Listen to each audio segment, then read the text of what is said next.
Hey guys, what is up? Ncaa 31 here, bringing you an online ranking of Ncaa 14. And out of respect for the United States Naval Academy, I am bringing you Flexbone spread option goodness with Georgia Tech. Big games yesterday, good games yesterday, showdown game as well. Anytime you can get some competitive games and a showdown game in the same week in college football, that's good stuff. As far as my Notre Dame Fighting Irish are concerned, I don't get upset when Navy plays them tough. I have a lot of respect for the service academies, a lot of respect for those kids and those institutions.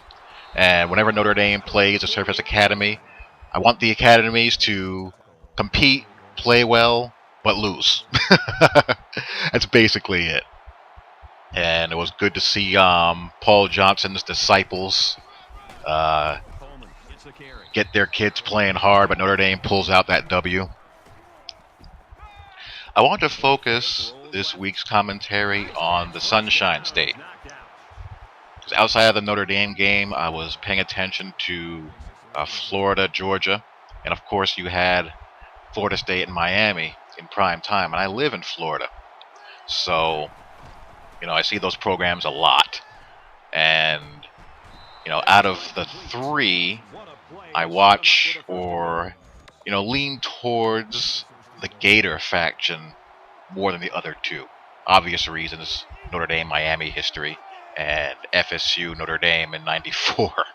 But I don't mind Florida State. But out of the three programs, I favor supporting the Gators the most. And I'm watching that team, and I'm seeing Ron Zook 2.0 on the sidelines, and just feeling sad for the Gator program right now.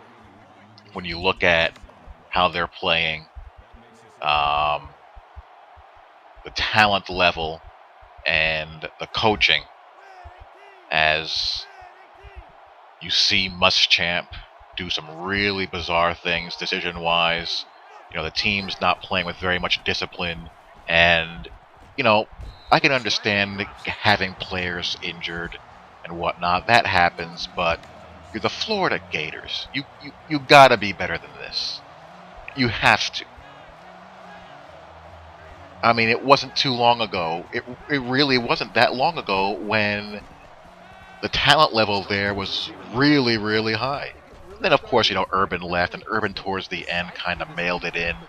And, you know, outside of that last great recruiting class he had, once they all left, he kind of left the cupboard bare for Muschamp. But there's no excuse. You have all the resources. You have a rich geographic region to find blue chip talent. And if it wasn't for last year's aberration, it's starting to look like last year was an aberration where kind of all of the stars aligned for them, he would be on the hot seat this year. But I think last year buys him a year of grace. But if he's able to survive this season, he better get it done or he's going to be gone. I don't think you can't have this happen to a program of the caliber of the Florida Gators 2 seasons in a row. It just can't happen. As far as Florida State, Miami, I think, is finding a quarterback away from being, something resembling the Miami that we remember. They're almost there. They're almost there. I think they have the right coach. I'm a big fan of what he does. They just need to find someone who they can trust and rely on at the quarterback position, because Stephen Morris does just not have it upstairs. He has the talent, but, mentally, makeup-wise, he's just not the guy. And as far as Florida State goes, on the other side of the spectrum, they look all the way back. They have the quarterback, and they have the depth, speed, athleticism on the defensive side of the ball and with the playmakers. They're really deep at running back, have good receivers. O'Leary's a wonderful tight end. Offensively, they can play a multitude of styles.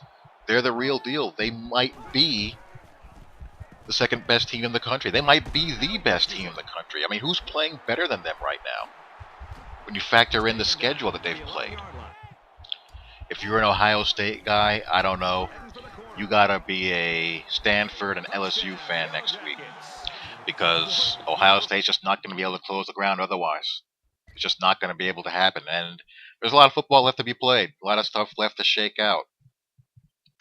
If you're Ohio State, you got to hope that Florida has some vestige of dignity left when that game arrives. You got to hope that Alabama or Oregon takes a loss, because otherwise there's not much you can do outside of just stomping people and hoping for the best, which is a shame. But there you have it. That's your little roundup. Talk to you all later. Peace.